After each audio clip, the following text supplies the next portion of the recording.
Ionization energy के questions को कैसे सॉल्व करते हैं, क्योंकि जेईई और नीट के एग्जाम में आयनाइजेशन एनर्जी से बहुत इंपॉर्टेंट क्वेश्चन आता है, जरूर आता है। सवाल इस बात का, पीरियोडिक टेबल के अंदर आयनाइजेशन एनर्जी एक इंपॉर्टेंट टॉपिक है। तो देखेंगे आयनाइजेशन एनर्जी को, किससे आने वाला क्वेश्चन कैसे सॉल्व होगा, क्या होता है आयनाइजेशन एनर्जी। सपोज करिए बच्चों कि ये कोई न्यूक्लियस है, न्यूक्लियस में पॉजिटिव चार्ज होता है, इसमें न्यूट्रॉन और प्रोटॉन हो रहा है। न्यूक्लियस के अराउंड सेल है, और हमें पता है जो सबसे बाहरी सेल है उसे हम बैलेंस सेल बोलेंगे, आउटर मोस्ट सेल को, और इसमें बैलेंस इलेक्ट्रॉन है। और हमें एक बात पता है कि इलेक्ट्रॉन पर नेगेटिव चार्ज है, न्यूक्लियस पर पॉजिटिव चार्ज है, तो ये न्यूक्लियस इस इलेक्ट्रॉन को अपनी तरफ खींच के रखेगा। और हम चाहते हैं कि इस इलेक्ट्रॉन को हम लेके मेला दिखाने ले जाएंगे। हमने बोला इलेक्ट्रॉन बेटा चलो मेला दिखाते हैं, इलेक्ट्रॉन बोला सर नहीं चल पाएंगे क्योंकि न्यूक्लियस हमें खींच के रखा है, बांध के रखा है अपने फोर्स ऑफ अट्रैक्शन से, क्योंकि यहाँ पर force of electrostatic force of attraction है। क्या होता है फार्मूला, F इक्वल टू के Q1 Q2 by are square. Q1 Q2 क्या है, चार्जेज हैं, R क्या है, डिस्टेंस है, और K क्या कांस्टेंट है, आपको पता ही है। तो इस इलेक्ट्रोस्टैटिक फोर्स ऑफ अट्रैक्शन की वजह से ये इलेक्ट्रॉन बाहर नहीं निकल पाएगा नॉर्मली, लेकिन हमें इलेक्ट्रॉन को बाहर निकालना है। सवाल इस बात का है, हम इस इलेक्ट्रॉन को बाहर निकालना चाहते हैं, तो हमारे पास एक रास्ता है कि हम बाहर से इसको कुछ एनर्जी दे दें। जब हम इसको बाहर से एनर्जी देंगे तो फिर ये इलेक्ट्रॉन निकल के बाहर आ सकता है। और अगर ये इलेक्ट्रॉन बाहर आ गया एनर्जी देने से, तो कितना मिनिमम अमाउंट ऑफ एनर्जी देने पर इलेक्ट्रॉन बाहर निकला हुआ है, उसी एनर्जी को हम बोलेंगे आयनाइजेशन एनर्जी। एनर्जी हम दे रहे हैं तो डेल्टा H क्या होगा, पॉजिटिव होगा, यानी आयनाइजेशन एनर्जी कैसी हो जाएगी, इंडोथर्मिक। इंडोथर्मिक क्योंकि बच्चों हमें पता है ये जो डेल्टा H होता है ये दो तरह का होता है, ये पॉजिटिव भी हो सकता है, ये निगेटिव भी हो सकता है। पॉजिटिव तब होगा जब ये इंडोथर्मिक होगा, और निगेटिव तब होगा जब एक्सोथर्मिक होगा। और इंडोथर्मिक में हमें एनर्जी बाहर से देना पड़ेगा, और एक्सोथर्मिक में एनर्जी अपने आप निकलेगी। ठीक है, तो बहरहाल आयनाइजेशन एनर्जी कैसी है, आयनाइजेशन एनर्जी एक इंडोथर्मिक प्रोसेस है, जिसमें हम मिनिमम अमाउंट ऑफ एनर्जी दे के इस इलेक्ट्रॉन को बाहर निकालेंगे और इनफाइनाइट पर ले जाएंगे। ठीक है, तो इसे बोलते हैं आयनाइजेशन एनर्जी। अगर इसके हम रिएक्शन की बात करें, सपोज करिए हमारे पास कोई एटम ए है, गैस फेज में है, गैसेस स्टेट में है। एटम ए से हमने एक इलेक्ट्रॉन निकाल दिया। कहाँ से निकालेंगे इलेक्ट्रॉन, याद रखिएगा, आउटर मोस्ट सेल से निकालना है, बैलेंस सेल से इलेक्ट्रॉन निकालना है, कहीं बीच से इलेक्ट्रॉन आपको नहीं निकालना है। आप सोचो कहीं बीच से हम इलेक्ट्रॉन निकाल दे, बोल दे आयनाइजेशन एनर्जी है, वो कभी भी आयनाइजेशन एनर्जी नहीं होगा। आयनाइजेशन एनर्जी तब होगा जब इलेक्ट्रॉन को बैलेंस सेल से निकाला जाए, मोस्ट लूजली बाउंडेड इलेक्ट्रॉन निकालना है। तो यहाँ से एक इलेक्ट्रॉन जैसे हम निकालेंगे इस पर आ जाएगा प्लस चार्ज, क्योंकि इलेक्ट्रॉन निकला तो प्लस चार्ज आ गया।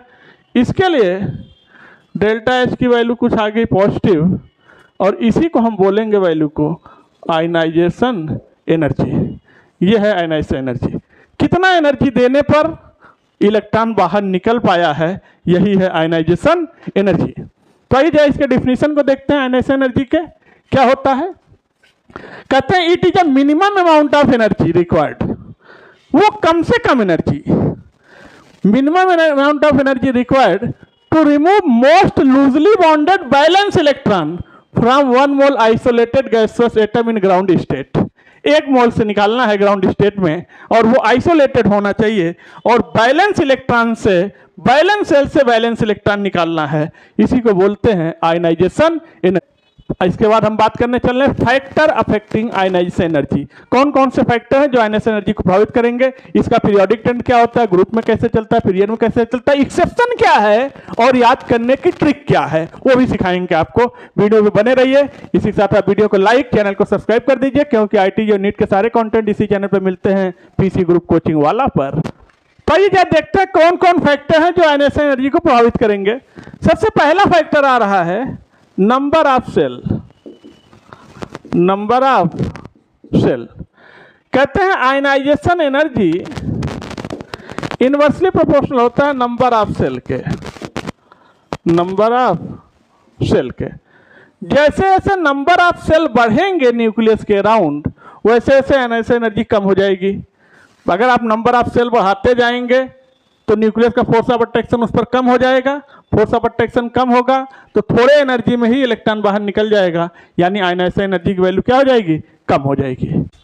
दूसरा factor ENC, effective nuclear charge. कहते हैं आयनाइजेशन एनर्जी डायरेक्टली प्रोपोर्शनल होता है ईएनसी के। ईएनसी यानी इफेक्टिव न्यूक्लियर चार्ज। ईएनसी का मतलब न्यूक्लियस का पावर। अगर न्यूक्लियस का पावर बढ़ाओगे तो आयनाइजेशन एनर्जी बढ़ेगी। सही सी बात है, न्यूक्लियस का पावर बढ़ाओगे इलेक्ट्रॉन को बहुत ज़्यादा पावरफुल खींचेगा, इलेक्ट्रॉन को ज़्यादा खींचेगा, निकालने के लिए हमें ज़्यादा एनर्जी देनी पड़ेगी, तो आयनाइजेशन एनर्जी क्या होगी, इनकी। नेक्स्ट फैक्टर आ रहा स्क्रीनिंग इफेक्ट। कहते हैं आयनाइजेशन एनर्जी इनवर्सली प्रोपोर्शनल होता है स्क्रीनिंग इफेक्ट के। अगर स्क्रीनिंग इफेक्ट बढ़ेगा तो आयनाइजेशन एनर्जी घट। और अगला फैक्टर है स्टेबिलिटी ऑफ सबसेल। अगर सबसेल की स्टेबिलिटी बढ़ेगी घटेगी तो आयनाइजेशन एनर्जी भी बढ़ेगी घटेगी। यानी आयनाइजेशन एनर्जी डायरेक्टली प्रोपोर्शनल होता है स्टेबिलिटी ऑफ सबसेल के। अगर स्टेबिलिटी ऑफ सबसेल ज़्यादा है तो आयनाइजेशन एनर्जी ज़्यादा होगी। और हमें एक बात बच्चों पता है, हाफ फील्ड और फुल फील्ड की स्टेबिलिटी हमेशा ज़्यादा होती है। जैसे S2 P6 D10 ये फुल फील्ड हैं। तो अगर ये फुल फील्ड हैं तो ये मोर स्टेबल हैं, यानी इनकी आयनाइजेशन एनर्जी ज़्यादा होगी, इससे इलेक्ट्रॉन निकालना बहुत डिफिकल्ट है। हाफ फील्ड जैसे P3 D5 ये हाफ फील्ड है। ये अगर अगर हम कह दें ये मोस्ट स्टेबल है तो फिर ये मोर स्टेबल है। यानी हाफ फील्ड और फुल फील्ड की स्टेबिलिटी ज़्यादा है, इनसे इलेक्ट्रॉन निकालना बड़ा डिफिकल्ट होगा। इसलिए हाफ फील्ड और फुल फील्ड की स्टेबिलिटी ज़्यादा तो उनकी आयनाइजेशन एनर्जी भी ज़्यादा। अगला फैक्टर हमारे पास है, दो फैक्टर और देखेंगे, नेचर ऑफ सबसेल और नेचर ऑफ चार्ज। इसके बाद हम लोग पीरियाडिक ट्रेंड देखेंगे। नेचर ऑफ सबसेल यानी विद इन ए सेल की बात हो रही है, एक ही सेल में सबसे ज़्यादा S की, फिर P की, फिर D की और फिर F की। यानी सबसे ज़्यादा ionization energy S subshell, P subshell, D subshell, F subshell, इस तरह से डिक्रीज होगी। और नेचर ऑफ चार्ज की बात करें तो बस याद रखना है नाप। सबसे ज़्यादा आयनाइजेशन एनर्जी होगी पॉजिटिव चार्ज की। जैसे जैसे पॉजिटिव चार्ज बढ़ेगा आयनाइजेशन एनर्जी बढ़ेगी, क्योंकि उससे इलेक्ट्रॉन निकालना डिफिकल्ट हो जाएगा। फिर एटम का जिसपे कोई चार्ज ना हो, और फिर नेगेटिव चार्ज। जैसे जैसे नेगेटिव चार्ज बढ़ेगा आयनाइजेशन एनर्जी घट जाएगी, तो इसे आप याद रखेंगे।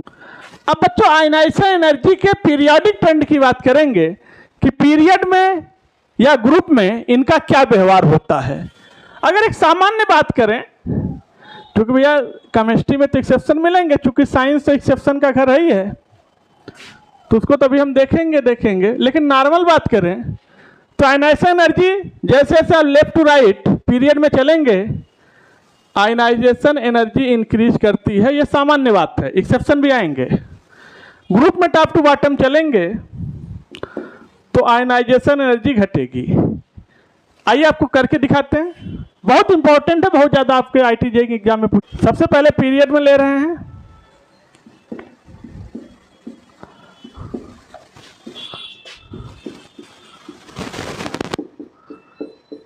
ये है सेकेंड पीरियड के एलिमेंट्स।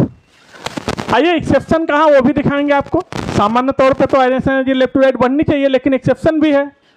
ये है 2s1 2s2 electronic configuration, 2p1 2p2 2p3 2p4 2p5 2p6। ध्यान दीजिएगा। अभी आपने कहा था हाफ फील्ड और फुल फील्ड की स्टेबिलिटी ज़्यादा होगी, तो उनकी आयनाइजेशन एनर्जी ज़्यादा होगी। तो एक आप जरा इसको देखिएगा, ये फुल फील्ड है और ये न तो हाफ फील्ड है न फुल फील्ड है। इसको देखिए, ये हाफ फील्ड है, इसको देखिए, ये फुल फील्ड है। तो हाफ फील्ड और फुल फील्ड की तो ज़्यादा होगी। तो अगर आप इसको इंटरचेंज कर दें तो सही से सीक्वेंस बन सकता है। इधर भी इसको इधर करिए, इसको इधर करिए, तो हम बोल सकते हैं कि लेफ्ट टू राइट जाने पर आयनाइजेशन एनर्जी बढ़ेगी। अब एक्सेप्शन दूर हो गया, यहाँ पर एक्सेप्शन है, तो जरा हम सेट करके ट्रिक लिख दे रहे हैं, अरेंज करके हमने लिख दे रहे हैं। यह है लीव बेकॉन फनी। लीजिए, अब बोल सकते हैं कि लेफ्ट टू राइट जाने पर आयनाइजेशन एनर्जी बढ़ेगी। अब बोल सकते हैं, क्योंकि अब हमने एक्सेप्शन को सेट कर दिया, ionization energy left to right जाने पर बढ़ रही है। देखिए कैसे याद करेंगे, leave bacon funny, leave bacon funny, that is the first ionization energy. और अगर आप ग्रुप में देखें, ग्रुप में, तो ये ग्रुप में तो सीधा सीधा बोल सकते हैं lithium, sodium, potassium, rubidium, caesium. जैसे ग्रुप में आप टॉप टू बॉटम चलेंगे ऊपर से नीचे, तो कोई शक नहीं है इनकी आयनाइजेशन एनर्जी घटेगी। लीजिए, आयनाइजेशन एनर्जी डिक्रीज हो रही है क्योंकि नंबर ऑफ सेल इंक्रीज हो रहा है। से पीरियड में क्या ट्रेंड है, ग्रुप में क्या ट्रेंड है, सब आपके सामने है।